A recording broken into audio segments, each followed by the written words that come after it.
The safety officer.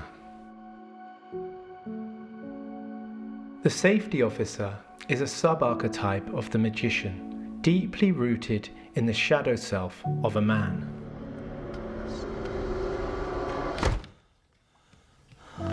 This sub-archetype originally served a good purpose, to support and protect a man, especially during his childhood, when it was crucial for his safety and well-being. However, as a man grows older, the safety officer can become the embodiment of caution, hesitation, and overprotection. No more adventures. Leading to a life of diminished potential. The primary mission of the safety officer is to keep a man safe, but this often comes at a great cost. The safety officer might encourage him to suppress his emotions in fear of being weak and stifle his action, preventing a man from making decisions and moving forward in life. It's stopping me from living my life.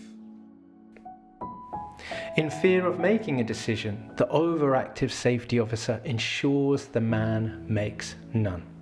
He can only sit on the rock and become the hair splitter. Yeah, so making decisions isn't necessarily my strong suit. This inaction leads to a life confined, where playing small becomes the norm and denies his purpose and potential. You're gonna open up this door then or what, bro? Perhaps he is afraid deep down of his own unique and beautiful power, too afraid to put himself out there in the world, in fear of being cast down, cast out, rejected, or humiliated.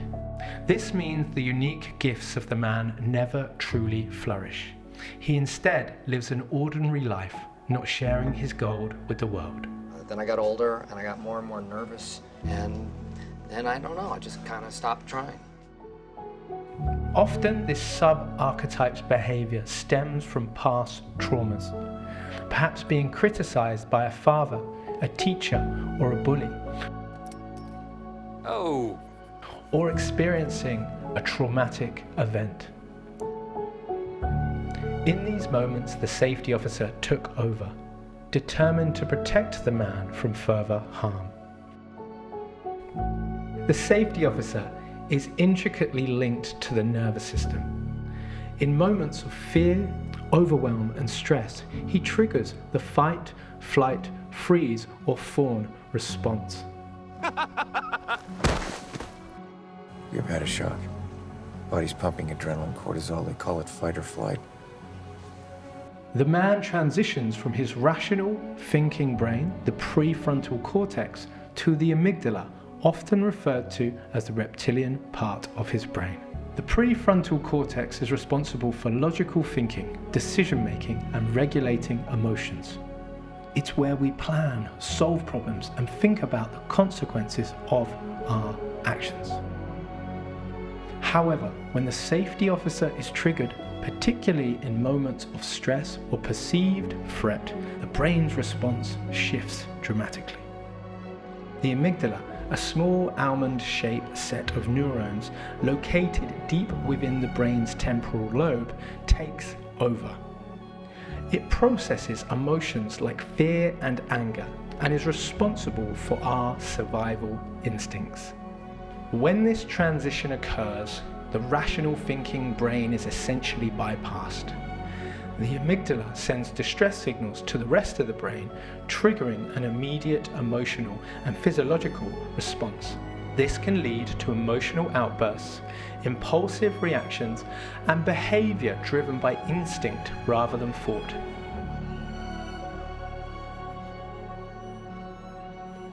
The man becomes controlled by his emotions, reacting from a place of fear or anger, rather than using logic and reason to navigate the situation. What?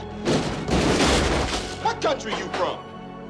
What? Say what again? Say what again? I dare you. I double dare you, motherfucker. Say what one more goddamn times. In this state, his actions are more about self-preservation and immediate relief from stress, rather than long-term solutions or rational outcomes. The result is often a cycle of reactive behavior that reinforces the safety officer's grip, creates addiction impulses, keeps the man trapped in patterns of avoidance and fear.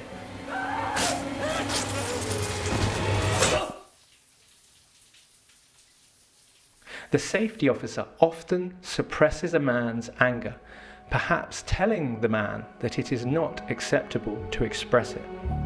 This suppression blocks access to deeper emotions, such as grief.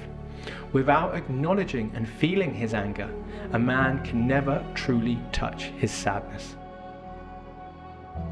Living under the safety officer's rule can lead to a life where the man avoids risks and stays within his comfort zone.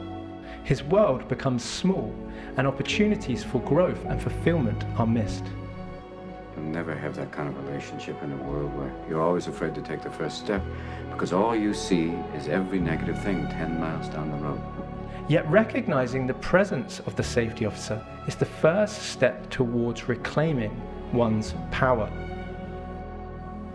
By understanding the shadow parts of the safety officer, a man can begin to integrate them, using caution wisely but not allowing it to dominate his life. Rational caution is necessary, but intrusive ruminating fears that are not supported by evidence or stem from old patterns do not help him. Primary defense mechanisms you relied on to get you through childhood no longer support you as an adult. So how do we heal this part of our wounded safety officer?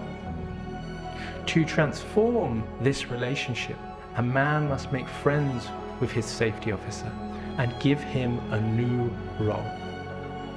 This involves balancing the need for protection with the courage to step out of his comfort zone. It's about understanding when to listen to caution and when to maturely override it.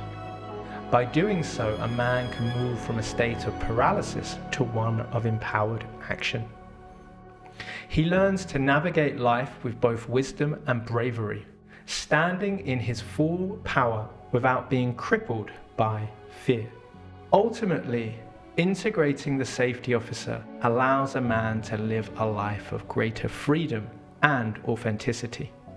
He learns to protect himself without closing off, to feel deeply without being overwhelmed, and to make decisions with trusting confidence. You seem oddly sure, which is unlike you, but I like the confidence.